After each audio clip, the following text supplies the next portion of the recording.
A long, long time ago, there was a young man who ran away from home. After spending the last of his mora, he trod through the cold of winter, shivering in his threadbare clothes. Suddenly, the young man found himself stepping out onto thin air, and he fell through into a strange place. But before he could react, a voice rang out from somewhere in the distance. "This is the secret home of Nicola Coco, the great mage everlasting. O destitute one, tell me your heart's greatest wish, and with my guidance, you shall attain it." Whoa! That was a strange voice. Nicola Coco. Who's that again? Do we know her?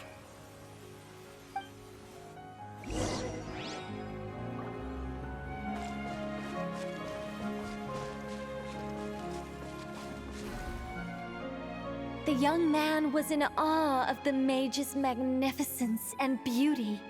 After a lengthy silence, he solemnly declared, "O great mage from afar, how beauteous and wise you are! The moment I beheld you, my heart began to flutter. All my heart desires now is to make your wishes mine." The subtlest of smiles appeared on the mage's face as she replied, "Very well, then I shall task you with performing certain deeds on my behalf, such as those that are within your ability. Your guide is here, and your reward awaits you in the days to come." Guide? Does that mean this glowing orb?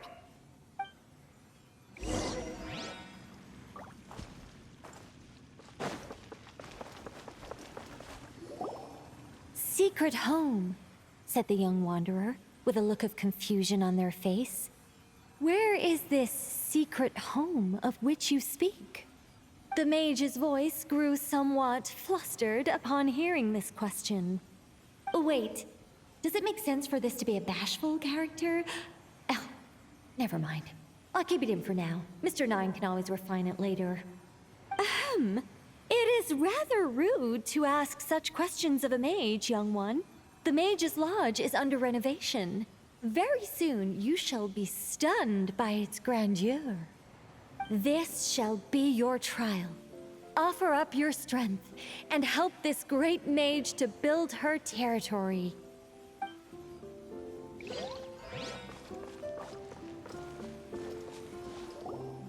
As the young man continued forth, he noticed many exquisite statues dotting the mage's territory. "What are these?" he asked, puzzled. "These are all those who opposed me. They underestimated the power of a mage, and thus were turned to stone." I quite like that. A spur-of-the-moment addition, but dare I say it was a good one. A mage ought to be a powerful and dangerous figure. Danger lends a certain mystique, and without mystique, the world would be a very dim place. But turning people to stone at the drop of a hat? Is that too over the top? And no one wants to be around someone that capricious. Okay, I think I'll dial it back and turn it into more of a vague warning. Upon hearing this, the youngster broke into a cold sweat. But then, the mage's laughter broke the silence. "Did you fall for it? I was merely joking. These statues are just my way of capturing a certain moment in time. Anyway, statues. That's what I need your help with. The Mage's Lodge is feeling a little empty, and I should like to fill the space with some more adorable companions."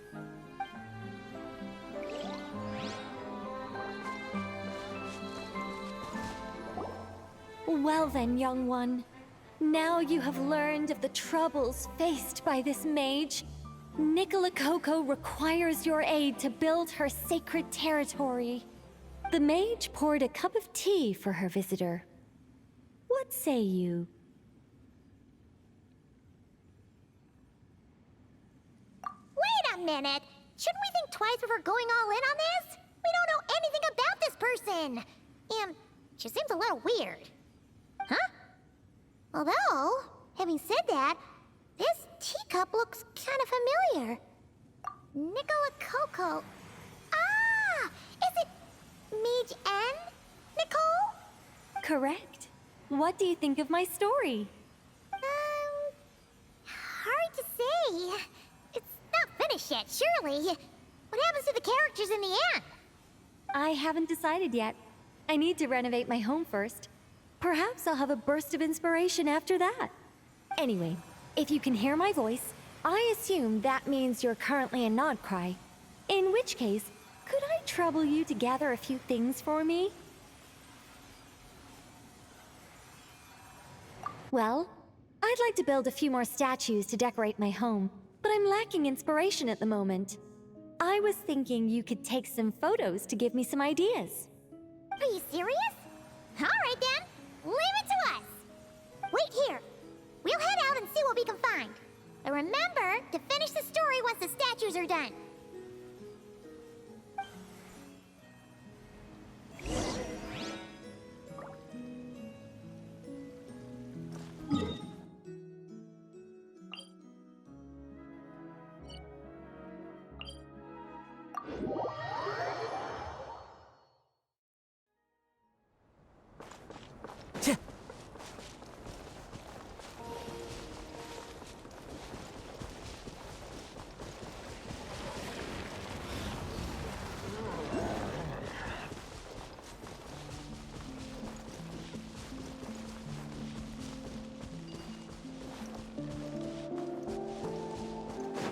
Hey, look over there!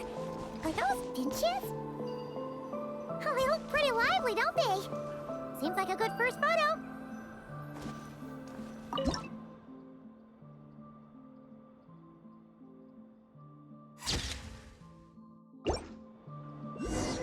Let's see. Where should we go for the next photo? Oh, we saw a squirrel statue earlier, didn't we? Do you think Nicole likes squirrels? Let's snap a few photos to take back.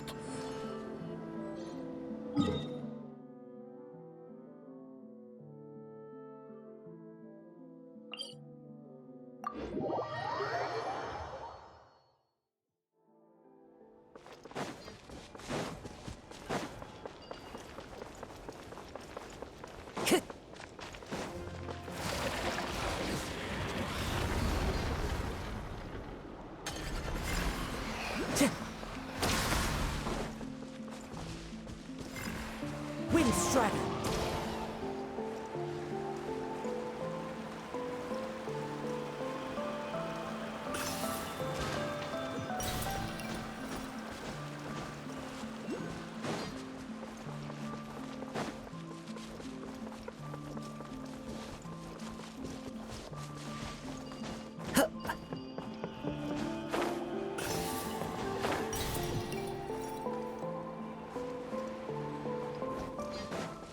Time to go.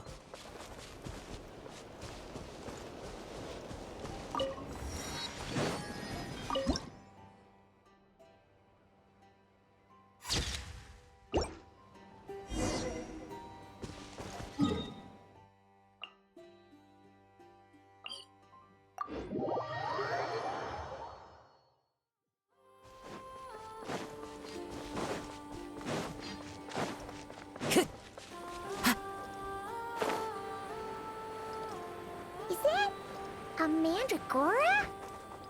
Paimon thinks that would make a pretty...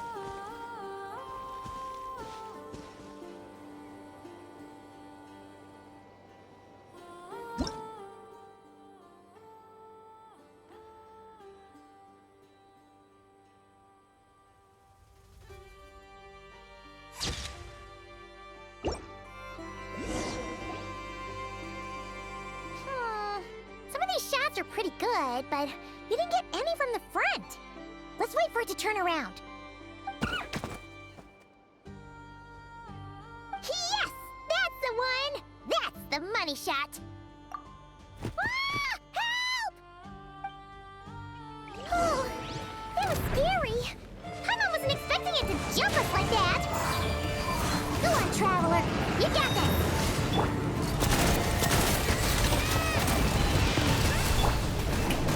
Let the world come alive! Gah!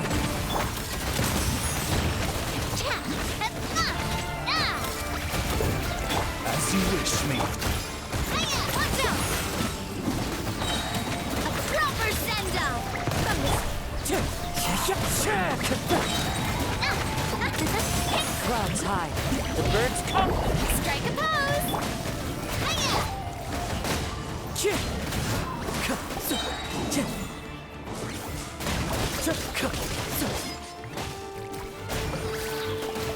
One with nature, as one with wind and cloud. That should do it. Kaimon's kept all the pictures, see? Let's go back to see Nicole.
That was quick. You two worked very fast.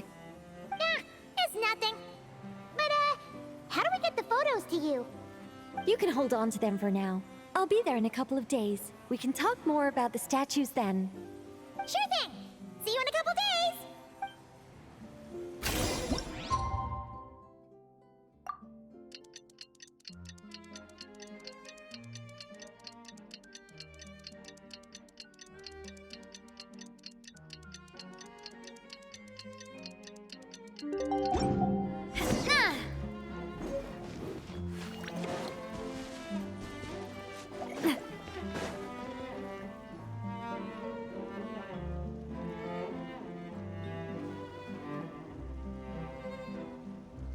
Just who I wanted to see.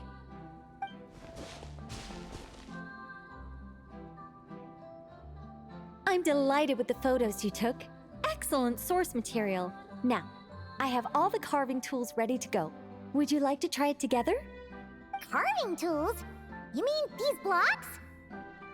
That's right. The statues are inside the stones. All we need to do is remove any excess material. To make things a little easier for you, I've provided a guide on how the carving process works. Allow me to demonstrate. First, we make some big, bold cuts to carve out the general shape.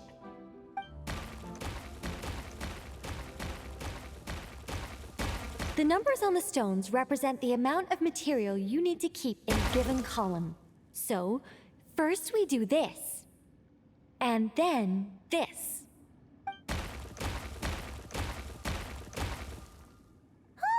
It's starting to take shape! Got it? If you carve the blocks this way, you should be able to see the basic form. Then, you just need to add some finishing touches, and voila! Wait, what? It suddenly changed in the blink of an eye! How'd you do that? A great mage doesn't reveal her secrets that easily. Just behold, and be amazed. You got the basic carving process down, yes? Focus on that, and leave the finishing touches to me. Much obliged. Alright, let's give this a shot! What walked us through. Oh, sorry, wrong one. That's the one I was going to work on. Yours is over here. Whew. Well, that's a relief.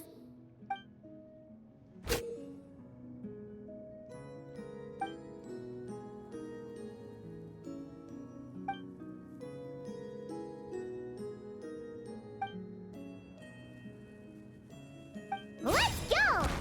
Do you still remember Nicole's process? The numbers represent the amount that we need to keep per column. So, if the number is 0, that means we gotta remove the whole thing. And if it says 3, that means we just mark the whole thing as keep, right?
Looks like we made a mistake here. Reset and try again.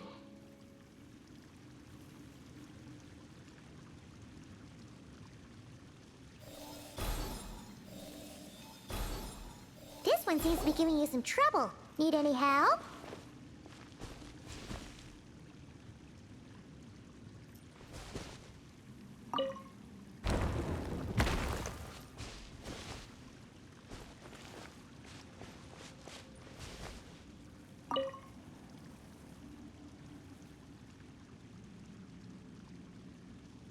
Okay, after careful inspection, Paimon's found a piece that we need to remove. And it's that one!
This one seems to be giving you some trouble. Need any help?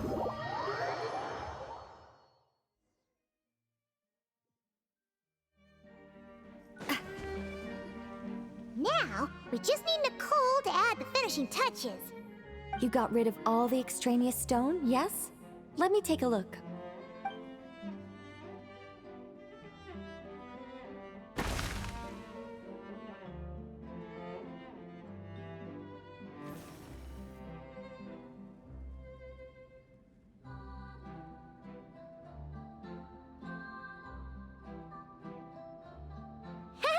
It's done!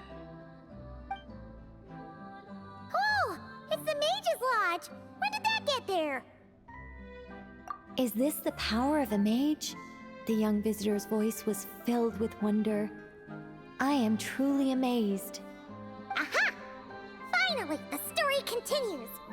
So, what happened to the mage and her young visitor? They lived happily ever after. The end.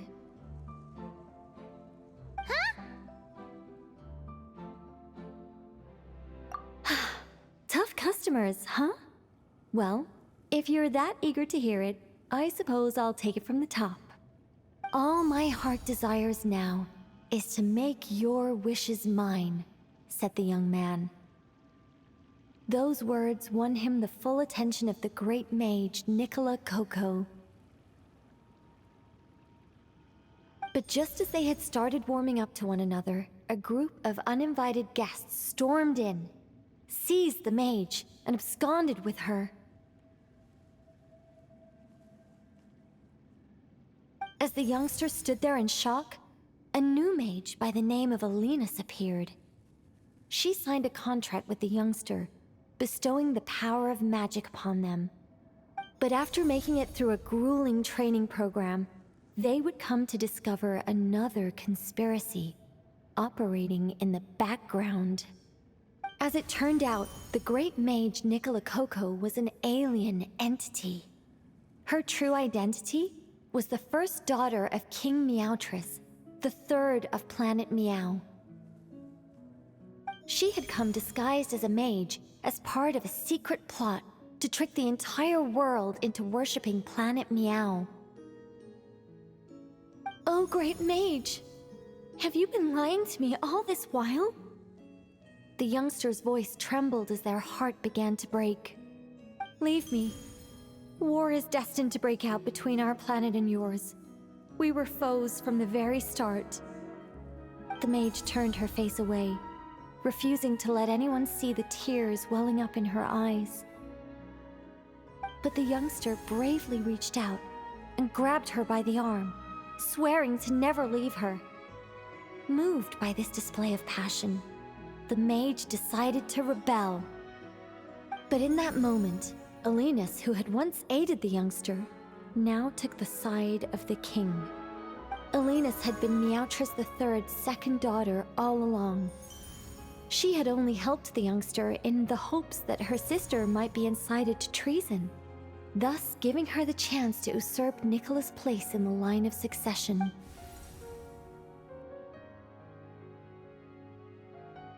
Anyway, that's the gist of it. In the end, the youngster, who by this point had turned into a cat, worked with the mage to successfully foil the king's plot. Then, they returned to the mage's lodge together and lived happily ever after in peace and quiet. The end. That was amazing! This story has everything! True love, rebellion against injustice. That can't be helped. All creations escape the controlling grasp of their creator eventually. We angels are a case in point. Once, we were tasked with guiding human beings, but because some of us chose a different path, our entire race was punished. If even the heavenly principles can't fully control their own creations, what chance do I stand? Fate is always ineffable, and yet, I still hope I can guide those I meet towards a happy ending to their tale. That applies to characters in my stories as well. Anyway, the story's over now, and I'm running a little low on energy. Next time I've got a good story to tell, I'll share it with you, all right?